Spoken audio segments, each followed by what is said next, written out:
If you're doing and living a life that's not joyous and happy, something is wrong and you need to make a change. When you wake up every morning, do you look forward to the work that you're about to do today, or do you hate it, do you dread it, and want to stay in bed? Always people have been taught that they must work hard. Nobody told them they must work joyfully. Rise and shine, it's Entspresso time! I wake up every morning. Espresso keep me going. I wake up every morning. So let's start your day off right together. Grab your coffee and sip on today's message from Dandapani. Also, if you want to have more confidence, check out my 254 Confidence series. It's free. The link to join is in the description below. Life is meant to be lived joyously. It truly is. If you're doing and living a life that's not joyous and happy, something is wrong and you need to make a change. Right? We're here on this planet for a finite amount of time. Make it a good one. When my guru was dying, one of the last things he ever said was, "What an amazing life. I would not have traded it for anything in the world." And I said to myself, what beautiful words to hear from a dying man. I would love to be able to say in my last breath, look back on my life and go, what an amazing life it was. And that was just, I couldn't do it again, even if I tried. That was just fantastic. In order to do that, we really need to know what we want. But we begin by understanding our mind and learning how to manage our energy and wisely invest our energy. Living a joyful life comes from enjoying the process of what you are doing. When you wake up every morning, do you look forward to the work that you're about to do today, or do you hate it, do you dread it, and want to stay in bed? If you are waking up and going to do work that is torture to you, that you don't enjoy, that you dread on a daily basis, you will never be joyful or successful. And I want to change that. So I was on a call yesterday with a buddy of mine who had built $1 million plus business, and he said, Evan, I don't know what to do. I'm unhappy, I'm depressed, I don't like my business, I've built this business that I hate going to, and I've always hated most of what I've done. I've had success, I've built $1 million plus business, but I've always hated the work, and I thought, you have to hate the work to get the results that you want. But I keep hearing you and all these other successful people saying you gotta love the process, you gotta love the work. So what do I do, man? I don't know what to do. Do I shut the whole thing down? Do I keep building? What do I do? I'm lost. I said, hey man, there's something that you love inside your business. What do you love doing? And it started off was, well, I like giving people strategy. I like doing the strategy part of my business, but I don't like the rest of it. Okay, great. So step one is you're gonna start doing all the strategy work in your business. Amazing. What else? Like, well, I also like selling. Okay, awesome. You're gonna be the chief salesperson. You're gonna be off selling and meeting people and having conversations. It's like, I don't like delivering. I don't like the operations. Awesome, that's why you've hired a COO to run your company. And then he said, I also like having conversations and mentoring people. Not everybody on my team likes to be mentored, but I love mentoring people. I love guiding them. So he's got 3 things that he loves doing, that he looks forward to, that he wishes he could do all day. And luckily, those are high value skills for his business, right? He wants to be able to set the strategy and help his clients with strategy. He wants to be able to sell, and he wants to be able to mentor and guide the people on his team. He just doesn't want to deliver. So you either become a consultant, where this is all you do, or you hire somebody who he's already brought on, who's your COO, and give him more lateral, give him more abilities, give him more power, give him more permission. And at the same time, if he loves mentoring and training people, he loves people who will listen to him and be open to his guidance and wisdom, then he needs to have a team who respects him, who wants that. And not everybody will. You could have the greatest person who can write copy, or the greatest programmer, or the greatest whatever for your business. But if you love mentoring and they don't want to be mentored, that's not a good fit. So you need to do an assessment on your team and see who loves being mentored by you and keep those people. Because if you go into work every day and you see the people who you love being with, who you love mentoring, who you feel like you're a team with, you'll love going to work. But if you go to work every day and you see these people who don't want to listen to you, who don't want to be trained, who don't want to be mentored, just want to sit down and do their work, it's not going to be a joyful experience for you. And that lack of joy will mean you won't have success in your company as well. And so he's built up this machine that he hates, because he always thought you need to hate the work. Like, work is work, it sucks, but you get the results. It's like, no, dude, it's the exact opposite.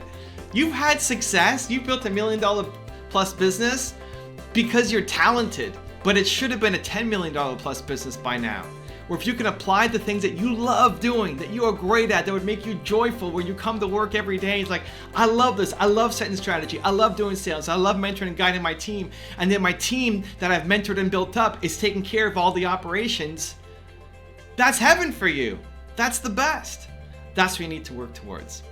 And so he hung up on the phone. He's like, you're really good at this. Yeah, man, but I love you. I want you to win like so badly. It pains me to see you not happy. This genius, this talent, who's struggling and suffering, who brings so much joy and value to people, not feeling valuable or joyous himself.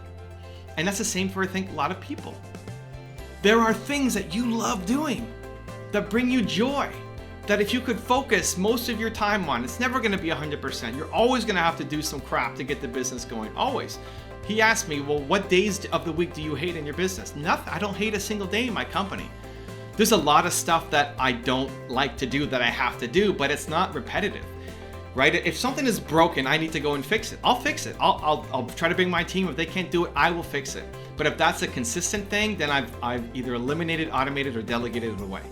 There's nothing consistent that I have to do, but there's lots of these little things that pop up that are one-time occurrences that's part of running a business. But net, I love the work, right? Every day I look forward to doing the work. Today I'm recording videos. I look forward to doing the videos. I like this. This is fun for me. This is joyful for me. Or for other people, this would be the biggest torture of all time. Awesome. Don't do it. Don't try to fit yourself into somebody else's box, right? You have your own unique box. Own it. Love it. And build your whole business around it. So I'm going to give you a 3-step process on how you can do just that. Step number 1, what does a joyful life look like to you?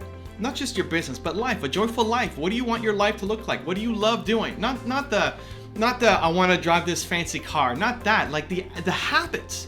What are the habits that you love doing? Like my friend who loves strategy, loves selling, loves mentoring his team. What does that mean to you? What does a joyful life look like in terms of habits for you?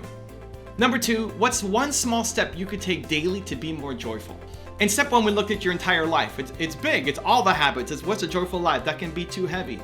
I want you to think about what can you do that's small on a daily basis. What's one small thing that would bring you more joy? Is it sending a note of thanks? Is it diving into strategy? Is it watching a video? Is it hugging somebody? Is it holding the door for somebody? Usually it's gonna be some kind of act of service, right? Your happiness, your joy comes from helping others. Humans are built to serve. But what's one small thing that you can do on a regular basis that will bring more joy into your life? Small thing. And then number 3, who can hold you accountable to stay consistent? You're gonna create a new schedule that says every day I wanna do this. 30-day challenge. For the next 30 days, I wanna do this. This one small thing, right?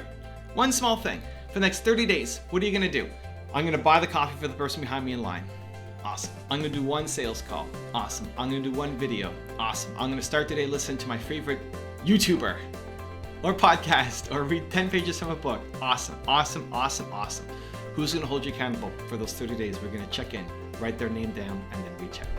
Now I've got a really special bonus clip that I think you're gonna enjoy. But before that, question of the day, I wanna know, what is your one small step that you could do daily to be more joyful? Share it in the comments below. You can live life with ease, not with struggle.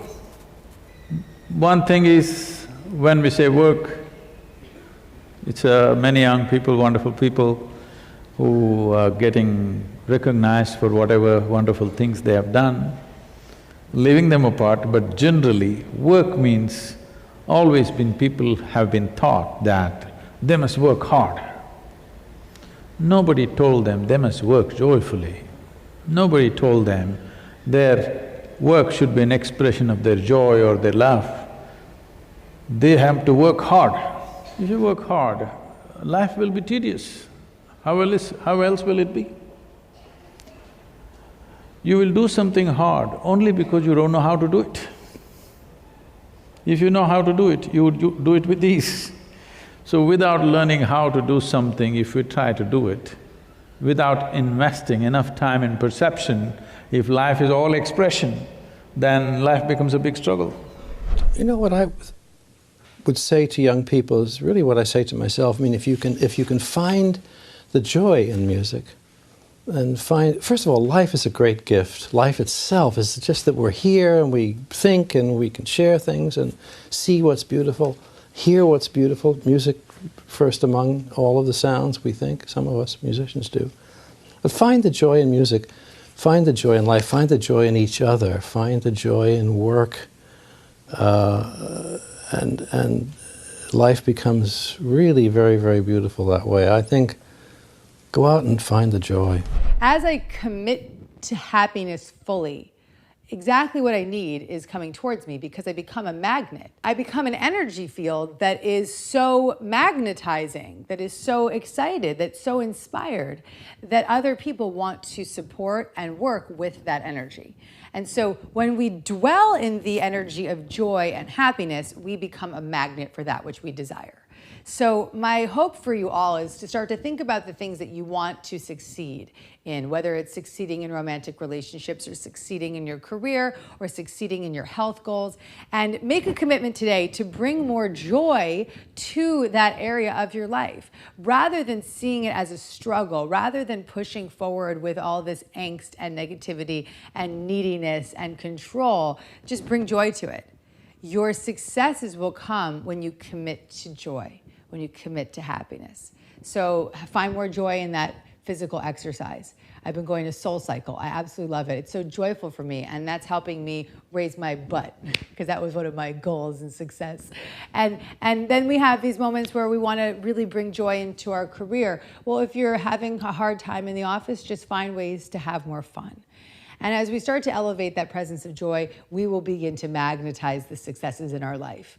And so take this very seriously, bring this practice into your day-to-day experiences, and make joy and happiness your #1 priority, and recognize how your successes will be brought to you in a form far greater than you could ever imagine when your primary focus is happiness. If you want Dandapani's advice on how to get to know yourself, check out the video right there next to me. I think you'll enjoy it. Continue to believe, and I'll see you there.